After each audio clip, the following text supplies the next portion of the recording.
നമസ്കാരം. ഈ പുതിയ എക്സ്പ്ലെയിനറിലേക്ക് നിങ്ങൾക്കെല്ലാവർക്കും സ്വാഗതം. ഇന്ന് നമ്മൾ വളരെ രസകരമായ ഒരു കാര്യമാണ് ചെയ്യാൻ പോകുന്നത്. ഇന്ത്യൻ സ്റ്റോക്ക് മാർക്കറ്റ് എന്ന് കേൾക്കുമ്പോൾ തന്നെ പലർക്കും അതൊരു വലിയ സങ്കീർണമായ വിഷയമായിട്ടാണ് തോന്നാറുള്ളതല്ലേ?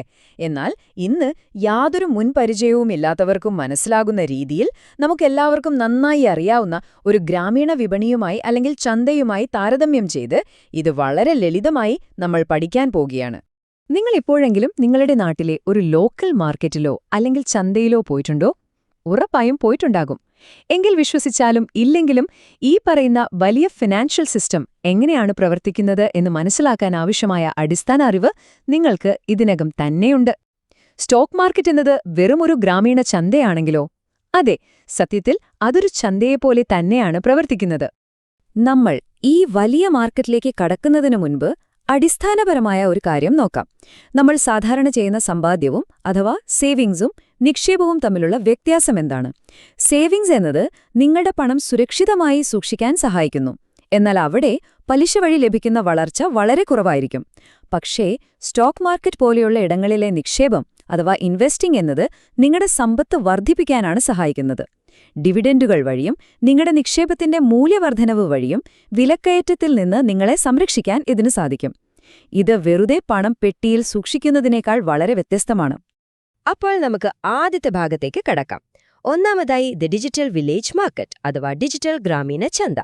സാമ്പത്തിക വ്യവസ്ഥയുടെ ഹൃദയഭാഗമായ സ്റ്റോക്ക് എക്സ്ചേഞ്ചുകളെക്കുറിച്ചാണ് നമ്മൾ ഇനി സംസാരിക്കുന്നത്. ഒരു സാധാരണ ചന്തയിൽ ആളുകൾ സാധനങ്ങൾ വാങ്ങാനും വിൽക്കാനും വരുന്നതുപോലെ തന്നെ ഷെയറുകൾ വാങ്ങാനും വിൽക്കാനും ആളുകൾ ഒത്തുചേരുന്ന വലിയ ഡിജിറ്റൽ കേന്ദ്രങ്ങളാണ് BSEയും NSEയും, അതായത് ബോംബെ സ്റ്റോക്ക് എക്സ്ചേഞ്ചും നാഷണൽ സ്റ്റോക്ക് എക്സ്ചേഞ്ചും.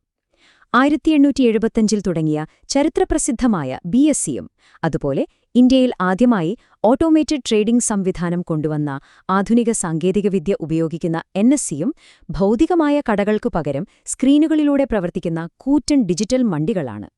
ഇനി രണ്ടാമത്തെ ഭാഗം നോക്കാം. Sharing the floor mill. ഒരു മാവ് പൊടിക്കുന്ന മിൽ പങ്കിടുന്നതിനെക്കുറിച്ചാണ് നമ്മളിനി പറയുന്നത്. ഈ ഡിജിറ്റൽ ചന്തയിൽ നിങ്ങൾ യഥാർത്ഥത്തിൽ എന്താണ് വാങ്ങുന്നത്? പലർക്കും സംശയമുള്ളൊരു കാര്യമാണിത്. സ്റ്റോക്കും ഷെയറും കേട്ടിട്ടില്ലേ? രണ്ടും ഒന്നാണെന്നാണ് പലരും കരുതുന്നത്. എന്നാൽ സ്റ്റോക്ക് എന്നത് ഒന്നോ അതിലധികമോ കമ്പനികളിലുള്ള നിങ്ങളുടെ പൊതുവായ ഉടമസ്ഥാവകാശത്തെ സൂചിപ്പിക്കുമ്പോൾ, ഷെയർ എന്നത് ഒരു പ്രത്യേക കമ്പനിയിൽ നിങ്ങൾ വാങ്ങുന്ന ഉടമസ്ഥാവകാശത്തിന്റെ കൃത്യമായ വ്യക്തിഗതമായ ഒരു യൂണിറ്റാണ്. ഇതൊരു ഉദാഹരണത്തിലൂടെ പറയാം. നിങ്ങളും നിങ്ങളുടെ 9 അയൽക്കാരും ചേർന്ന് നാട്ടിലൊരു ചക്കി അഥവാ മാവ് പൊടിക്കുന്ന മിൽ തുടങ്ങാൻ പണം സ്വരൂപിക്കുന്നുവെന്ന് കരുതുക. ഇതിനു പകരമായി നിങ്ങൾക്കോരോരുത്തർക്കും മില്ലിന്റെ 10-1 ഉടമസ്ഥാവകാശം ഉണ്ടെന്ന് തെളിയിക്കുന്ന ഒരു കടലാസ് ലഭിക്കുന്നു. മിൽ വളരുകയും ലാഭം നേടുകയും ചെയ്യുമ്പോൾ നിങ്ങളുടെ ആ കടലാസിന്റെ വിലയും വർദ്ധിക്കുന്നു.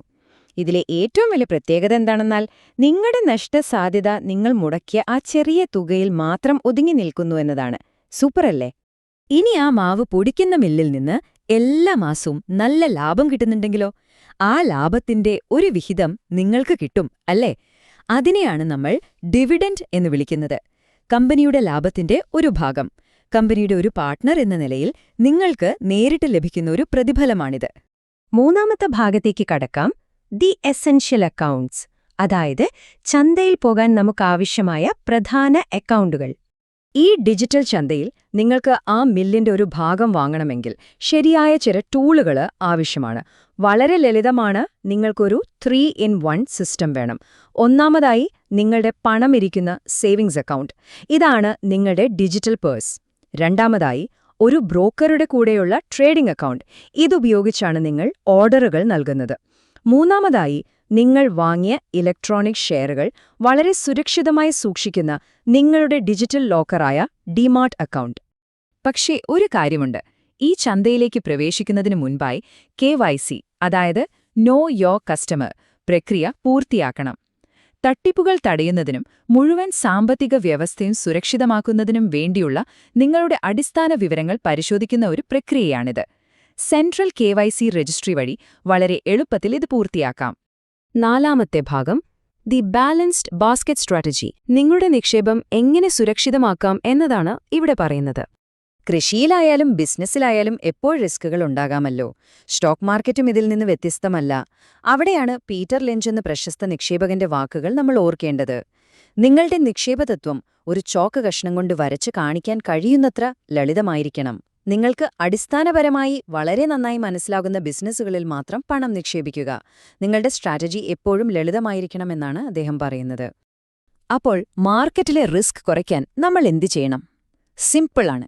നിങ്ങളുടെ എല്ലാ മുട്ടകളും കൂടെ ഒരൊറ്റ കൊട്ടയിൽ വെക്കരുത്.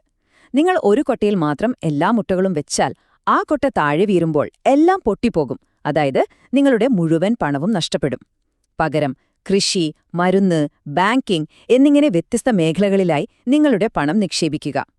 ഇതിനെ ഡൈവേഴ്സിഫിക്കേഷൻ എന്നാണ് പറയുന്നത്. അങ്ങനെ ചെയ്താൽ ഏതെങ്കിലും ഒരു ബിസിനസ് തകർന്നാലും നിങ്ങളുടെ മുഴുവൻ സമ്പാദ്യവും സുരക്ഷിതമായിരിക്കും. ഇനി അവസാനമായി 5-ാം ഭാഗം, ദി മാർക്കറ്റ് സർപഞ്ച് അഥവാ നമ്മുടെ സെബി. വിശ്വാസത്തെക്കുറിച്ചും ഈ ഡിജിറ്റൽ ഗ്രാമത്തെ ആരാണ് സുരക്ഷിതമായി കാത്തുസൂക്ഷിക്കുന്നത് എന്നതിനെക്കുറിച്ചും നമുക്കൊന്ന് സംസാരിക്കാം. RBIയുടെ രാജുവും മാന്ത്രികാടും എന്ന കഥ നിങ്ങൾ കേട്ടിട്ടുണ്ടോ? ഒരു സാധാരണ ആടിന് ദിവസം 10 ബക്കറ്റ് പാൽ തരാൻ കഴിയുന്ന മാന്ത്രിക ശക്തിയുണ്ടെന്ന് വിശ്വസിപ്പിച്ച് തട്ടിപ്പുകാരൊരു കർഷകനെ കബളിപ്പിക്കുന്നതാണ് ആ കഥ. അതുപോലെ തന്നെ യാതൊരു റിസ്ക്കുമില്ലാതെ 180-200% ലാഭം വാഗ്ദാനം ചെയ്യുന്ന സ്കീമുകൾ കണ്ടാൽ അവിടുന്ന് ഓടിക്കോണം. കേൾക്കുമ്പോൾ തന്നെ അവിശ്വസനീയമായി തോന്നുന്ന കാര്യങ്ങൾ മിക്കവാറും തട്ടിപ്പായിരിക്കും. നിങ്ങളുടെ സുരക്ഷയ്ക്കായി എപ്പോഴും ശ്രദ്ധിക്കേണ്ട ചില കാര്യങ്ങളുണ്ട്. വാട്സാപ്പിലൂടെയും യൂട്യൂബിലൂടെയും ഇൻസ്റ്റഗ്രാമിലൂടെയുമൊക്കെ രഹസ്യ ടിപ്പുകൾ തരുന്ന രജിസ്റ്റർ ചെയ്യാത്ത ഫിൻഫ്ലുവൻസർമാരെ അങ്ങ് പൂർണ്ണമായും അവഗണിക്കുക. നിങ്ങൾ നിക്ഷേപിക്കാൻ തിരഞ്ഞെടുക്കുന്ന സ്ഥാപനങ്ങളോ ബ്രോക്കർമാരോ സെബിയുടെ ഔദ്യോഗിക വെബ്സൈറ്റിൽ രജിസ്റ്റർ ചെയ്തവരാണോ എന്ന് എപ്പോഴും പരിശോധിച്ച് ഉറപ്പുവരുത്തുക. അസ്വാഭാവികമായ രീതിയിൽ ഉയർന്ന ലാഭം വാഗ്ദാനം ചെയ്യുന്നത് എപ്പോഴും ഒരു വലിയ തട്ടിപ്പിന്റെ ലക്ഷണമാണെന്ന് തിരിച്ചറിയുക. ഇവിടെയാണ് നമ്മുടെ മാർക്കറ്റ് സർപഞ്ചായ സെബിയുടെ റോളുള്ളത്. സെബി നിങ്ങളുടെ നിക്ഷേപങ്ങൾക്ക് എപ്പോഴും കാവലുണ്ട്. നിക്ഷേപകർക്ക് സുതാര്യമായ രീതിയിൽ പരാതികൾ നൽകാൻ സ്കോർസ് പോലുള്ള ഡിജിറ്റൽ പ്ലാറ്റ്ഫോമുകൾ സെബി ഒരുക്കിയിട്ടുണ്ട്. 2023 മാത്രം 50,000-ത്തിലധികം പരാതികളാണ് അവർ വിജയകരമായി പരിഹരിച്ചത്.